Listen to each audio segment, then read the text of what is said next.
Place. Thanks so much for partnering with us and taking time out of your busy schedules to sort the clothes and just be a part of this, because our store is your store. And we're so grateful for you guys.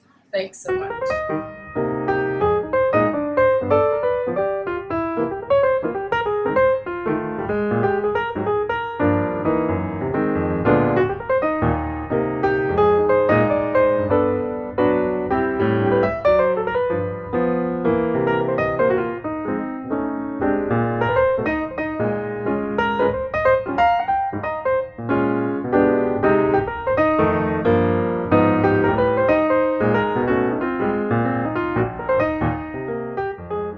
First of all, I want to thank you for joining us today.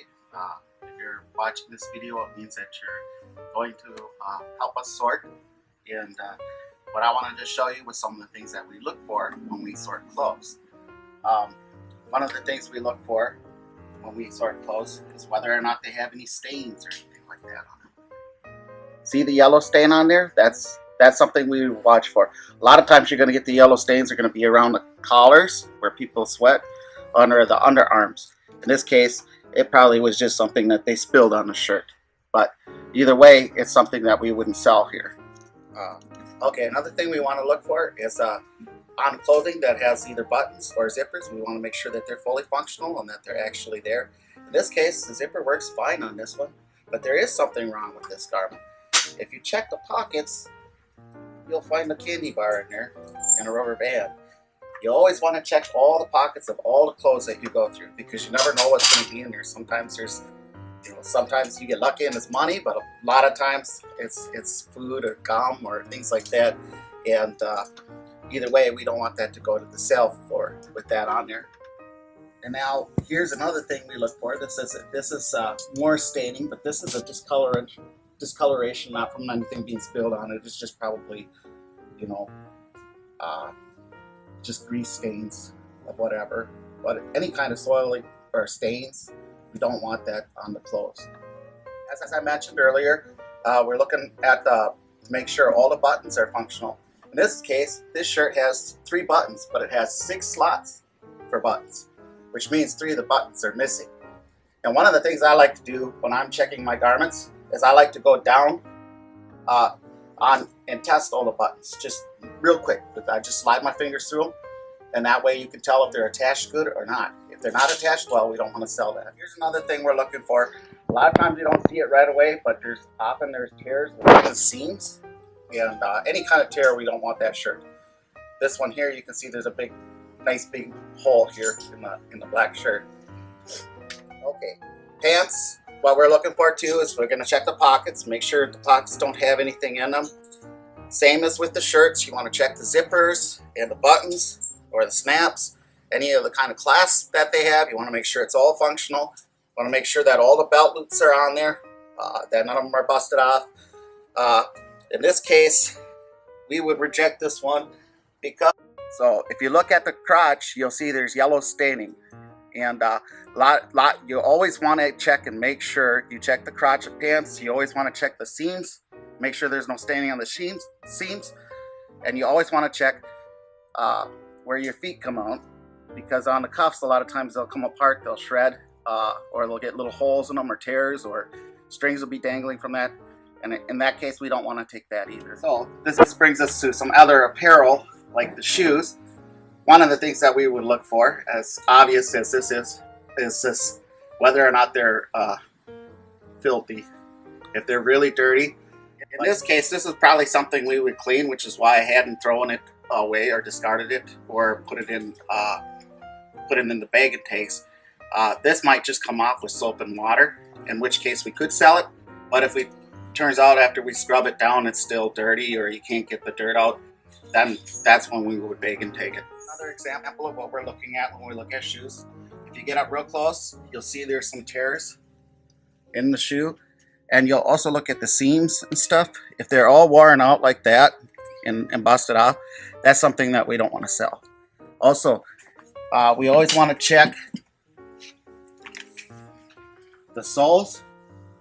If the soles are discolored or worn out, like in this case, it's a little exaggerated, but we wouldn't want to keep that either. A lot of times the soles will come clean with just a quick cleaning, and if that's the case, then we can sell that shoe.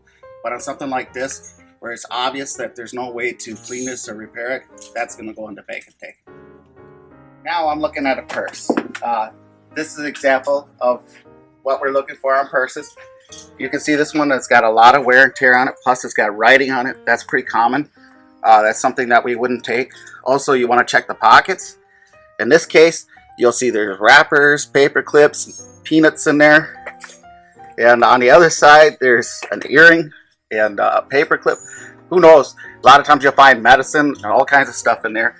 But if it's something that you can quickly clean out, it's not going to devalue the purse, then we could keep the purse. But in this case, this wouldn't be worth salvaging anyways, because you can see all the seams on it are ripped. So, now with hats and caps, what you're looking for, especially on mount caps, you'll see you want to look at the bill and make sure the bill isn't discolored or dirty or faded. In this case, you got all three of those things on here. And also you want to check the insides, make sure that the bill isn't soiled or dirty. A lot of times on the white ones, you'll see there'll be a yellow ring on there where the sweat comes off the head. That's something we wouldn't keep or sell. Also, you want to check and make sure there's no staining. Like in this case, this hat has a decent bill and everything, but on the inside, you can see there were some stains that got on the top of it. And what's really funny about this is a lot of times with hats, the one side can be perfect, but when you turn it over and look at the other side, it's not perfect. So we want to make sure that we're checking both sides very carefully, checking the seams really carefully. That brings us to bagging and tagging. Things that can be still salvaged, that aren't totally ruined or anything like that, but maybe not good enough to sell.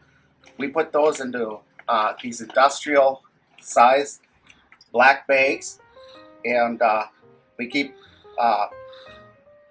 all the clothes can go together inside of them. It doesn't matter whether it's pants or shirts or whatever. But if it comes to apparel, we have to keep, like the shoes and boots have to go into a separate bag than clothes, and they need to be rubber binded together in pairs in order for them to be useful and be resold. Another group of individuals that come and take away the bag and takes for us, and this is important too because they're getting another life. What we recycle is toys will go into one bag. We can keep toys. We can also keep, like I said, shoes and boots can go into bags, being bagged and tagged. Shirts and pants and that kind of stuff can go into garments. Clothes can go into another bag. And we also keep things like purses. Those can all go into a separate bag also. But it's important to have them separated because that's how they pick the stuff up. Things that do have stains and tears, those we bag and tag and send out because they use them to make rags. Once you're done bagging and tagging an item, what we use gray duct tape, just any kind that you can get anywhere like this. And we wrap it around nice and tightly around the top of the bag. That tells us that this is a bag and take product. So now that you understand how to sort everything, what would be super helpful for us would be that if you had clothes that were, pants, women's pants in one bag, women's tops in one bag, women's dresses and skirts in another bag, men's, etc. All children's clothes you can just throw into one bag together, but the best that you can sort of segregate them out by types and categories. That just helps us on our end when we get them. Thank you so much, Plains, for being willing to partner with us on this venture of helping provide amazing product for folks from our community. Everyday lives are being changed at Restoration Thrift, and you're an integral part to making that happen.